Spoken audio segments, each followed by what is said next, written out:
श्री राम जय राम। बस जपने की माला नहीं, जीवन का सार है। अहंकार शून्य जिसमें त्याग का वो दूजा नाम है। सबरी के झूठे बेरों में जिसने ढूंढा भक्त का प्यार है। रावण वध करके लौटे जो अयोध्या, मर्यादा पुरुषोत्तम राम है। हेलो भारत की जनता, मैं हूँ फैक्ट भाई और राम जी के अपनी भूमि पर वापस लौटने का महोत्सव आज पूरा भारत ही नहीं पूरी दुनिया मना रही है। सिर्फ इतना ही नहीं, जिस मुस्लिम का नाम लेकर अब तक भारत में राम मंदिर नहीं बन पाया था, उनमें से 74% मुस्लिम्स भी राम मंदिर के बनने से खुश हैं। लेकिन सबसे ज्यादा हैरानी आपको ये जानकर होगी कि आखिर कैसे एक मुस्लिम ने हिंदू भाइयों को अपना हक दिलवाया। आई नो, अब ये खोज कैसे हुई और इसके बाद उस मुस्लिम के साथ कितना जुल्म हुआ, ये जानने के लिए आप उत्सुक हैं। पर उससे पहले ये जान लो कि ये शुरू कहाँ से हुआ। 500 बरस बाद रामलला अपनी जन्मभूमि पर पधारेंगे और इस खुशी में सिर्फ राम मंदिर ही नहीं, भारत के हर घर में एक दिया जलेगा। दिवाली बनेगी, ऐसी दिवाली जिसे इतिहास याद रखेगा, क्योंकि इस मौके पर 24 लाख दिए जलेंगे। 24,000 हवन कुंड की अग्नि में 600 किलो घी डालकर महायज्ञ होगा और 108 फीट की अगरबत्ती राम भूमि को खुशबू से भर देगी। इन सभी के चलते कई वर्ल्ड रिकॉर्ड्स बनेंगे, जिनकी जांच के लिए खुद गिनीज वर्ल्ड रिकॉर्ड के लोग इस महोत्सव का हिस्सा बनेंगे। इतना बड़ा जश्न, लेकिन कुछ चंद लोग जानते हैं उस इंसान को जिसने जात पात भूलकर राम नाम का दिया जलाया था। अब दुख सिर्फ इतना है कि हमारे बीच वो भक्त नहीं है जिन्होंने राम जी को घर लाने की लड़ाई में खुद को त्याग दिया। वो लड़ाई जो हम पिछले 500 साल से लड़ रहे हैं। इतिहास के पन्ने पलटे जाएं तो ये लड़ाई मोहम्मद बाबर ने शुरू की थी, जिसने अयोध्या पहुंचकर अपने सेनापति को मंदिर तोड़कर मस्जिद बनाने का आदेश दिया और उस मस्जिद को आज हम बाबरी मस्जिद के नाम से जानते हैं। लेकिन जहां बाबर के इतिहास में इसका कोई जिक्र नहीं है, वहीं बाबरी मस्जिद के राम जन्मभूमि पे बनने के सबूत जयसिंह द्वितीय से मिलता है, जिनके नक्शे में बाबरी मस्जिद के 3 गुंबद और साथ ही राम चबूतरा नजर आया। 1717 के उस समय में मुस्लिम वहां नमाज पढ़ते थे और हिंदू पूजा किया करते थे। पर बाबरी मस्जिद राम जन्मभूमि का मामला अदालत में 1885 में पहुंचा, जब महंत रघुवीर दास ने फैजाबाद डिस्ट्रिक्ट कोर्ट में राम चबूतरे पे एक मंडप बांधने की अर्जी दी, जिसे कोर्ट ने खारिज कर दिया। इसके बाद कई दंगे हुए, बाबरी मस्जिद की एक दीवार भी टूटी, गवर्नमेंट को मस्जिद पर ताला तक लगाना पड़ा। पर राम मंदिर की कहानी ने असल मोड़ लिया 1986 में। शाह बानो एक तलाकशुदा मुस्लिम थी, जिसके पति मोहम्मद अहमद खान को सुप्रीम कोर्ट हर महीने शाह बानो को गुजारा भत्ता देना होगा, ये फैसला लिया था। पर मिस्टर खान का कहना था कि इस्लामिक लॉ ये नहीं मानता, और जब कोर्ट के फैसले से पूरा मुस्लिम समुदाय नाराज हुआ तो उन्हें खुश करने के लिए सरकार ने फैसला खारिज किया। नतीजा, इससे हिंदू नाराज हो गए और उन्हें खुश करने के लिए सरकार ने बाबरी मस्जिद का ताला तोड़वा दिया और इस सबसे बात बनने की बजाय हिंदू मुस्लिम के बीच और ज्यादा मतभेद बढ़ गए, जिसके चलते 1990 में कार सेवकों पे गोलीबारी हुई। 1992 बाबरी मस्जिद को तबाह किया गया और 1993 मुंबई के शोर को बॉम्ब के धमाकों ने शांत किया और इस सब में हजारों की जान गई। बावजूद इसके अयोध्या वर्डिक्ट आने में सालों बीत गए, लेकिन नवंबर 2019 को राम जी के भक्तों की लड़ाई पूरी हुई और राम भूमि ट्रस्ट को जगह सौंप दी गई।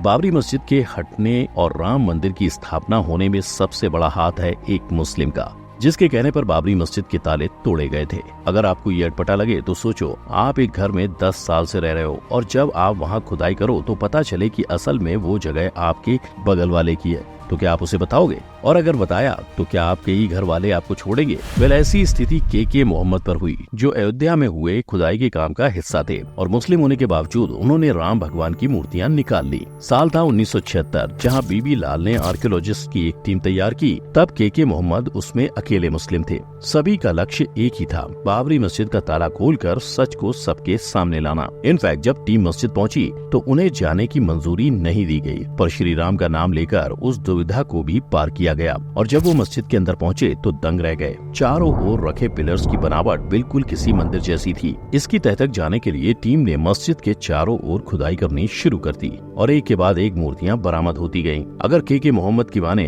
तो ये मूर्तियां और पिलर्स 12वीं शताब्दी के मालूम पड़ते थे। हालांकि इन पूर्वों के साथ कोई बड़ा मुद्दा नहीं उठा, पर के मोहम्मद की जान पर चीज तुरंत आने लगी। उनके मुताबिक मुस्लिम कम्युनिटी ने उनका जीना तभी मुश्किल किया था और आज भी करते हैं। उनसे बचने के लिए के मोहम्मद को कई राज्य बदलने पड़े।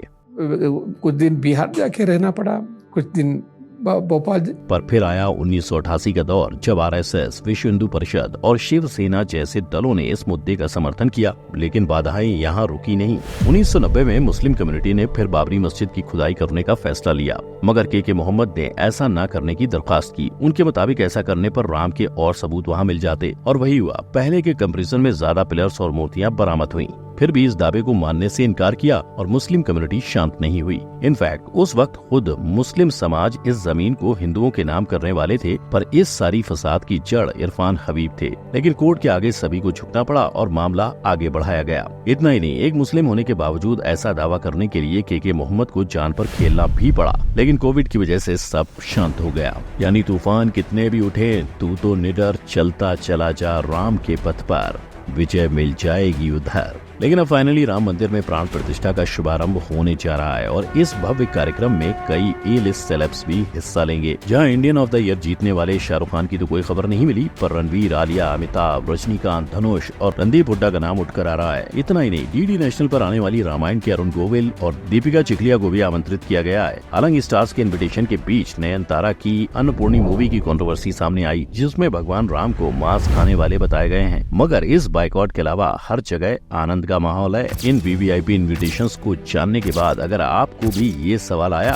कि इन इन्विटेशंस में क्या है, तो फिगर नॉट, फैक्ट भाई आपको बताएगा। इन्विटेशन खोलते ही पहले पन्ने पर आपको अपूर्व अनादिक निमंत्रण लिखा हुआ मिलेगा, जिसके बाद रामलला की खूबसूरत प्रतिमा दिखेगी, जिसमें उनके एक हाथ में धनुष और दूसरे में तीर है। और ऐसी मंत्र मुग्ध कर देने वाली तस्वीर को देखने के बाद अंदर राम मंदिर का निर्माण और संघर्ष की कहानी मिलेगी। इसमें राम जन्मभूमि के लिए लड़ने वाले अहम लोगों के बारे में जानकारी दी गई है। ये पूरा इन्विटेशन कार्ड कुल 7000 बड़ी हस्तियों को दिया गया है। इतना ही नहीं, प्राण प्रतिष्ठा का इन्विटेशन हर भारतीय को भी बांटा गया। इस कार्ड में सभी को राम मंदिर की चाबी के साथ साथ कुछ कच्चे चावल दिए गए हैं। इसमें आपको करना ये होगा कि 22 तारीख को प्राण प्रतिष्ठा के समय अपने मोहल्ले के मंदिर जाकर चावल भगवान को अर्पित करें। पर इसका जितना जोश इंडिया में है, वैसा ही दुनिया भर में हाउस द जोश पूछा जाए तो भैया राम जी के आगमन का इन्विटेशन कोई इक्का दुक्का नहीं, पूरे 50 देशों को दिया है। और न सिर्फ दुनिया के लोग इंडिया आ रहे हैं, पर दुनिया के कई हिस्सों से इंडिया के लिए भेंट भी आई है। नेपाल से आया शालिग्राम का पत्थर, श्रीलंका से अशोक वाटिका का शिला आया, और थाईलैंड ने मिट्टी और जल अभिषेक के लिए पानी भेजा। इतना ही नहीं, 2021 में इंडिया के डिफेंस मिनिस्टर राजनाथ सिंह को 115 कंट्रीज यानी 7 कॉन्टिनेंट से अयोध्या के लिए पानी भी मिला था, जिसके साथ विदेश में बसने वाले भारतीय भाई लोग के लिए भी कुछ न कुछ बंदोबस्त किया गया है। जहाँ मॉरिशन गवर्नमेंट ने अपने हिंदू पब्लिक ऑफिस वर्कर्स के लिए 2 घंटे का ब्रेक का ऐलान किया। वहीं पेरिस के अंदर प्लेस डे ला कैपेल से एफिल टावर तक राम रथ यात्रा का आयोजन किया गया है। और तो और न्यूयॉर्क के टाइम स्क्वायर में भी सभी हिंदू भाई इकट्ठा होने वाले हैं। लेकिन एक तरफ सारी दुनिया और दूसरी तरफ है भगवान के नाम पर स्कैम करने वाले, जो फोन पर आपको मैसेज भेजेंगे जिसमें आपको राम मंदिर के उद्घाटन के वीआईपी एक्सेस की बात होगी, वो भी बस एक फॉर्म भरकर। पर आप इस झांसे में मत आना, क्योंकि लिंक से फॉर्म नहीं भरता, बल्कि आपके फोन में एक ऐप डाउनलोड होता है जो आपके पर्सनल डेटा को चुराता है, और इस डेटा से आपके अकाउंट्स भी खाली हो सकते हैं और आपको ब्लैकमेल भी किया जा सकता है। इसी तरह खादी ऑर्गेनिक वेबसाइट जो आप तक फ्री में राम मंदिर का प्रसाद पहुंचाने का दावा कर रही है, वो ना गवर्नमेंट और ना ही राम मंदिर से ऑफिशियली जुड़ी है। तो 51 रुपया डिलीवरी कौन से प्रसाद का? इसीलिए ऐसे स्कैम से बचें। और अगर आपको वीडियो पसंद आया हो तो इसे परिवार और दोस्तों के साथ शेयर करें। साथ ही एक मुस्लिम मेजोरिटी वाला देश होकर भी इंडोनेशिया के लोग गणपति बप्पा की पूजा क्यों करते हैं, और थाईलैंड के हर राजा के नाम के आगे राम नाम क्यों है, जानने के लिए आई बटन पर क्लिक करें। वीडियो को लाइक, शेयर, कमेंट और सब्सक्राइब करना न भूलें। जय हिंद।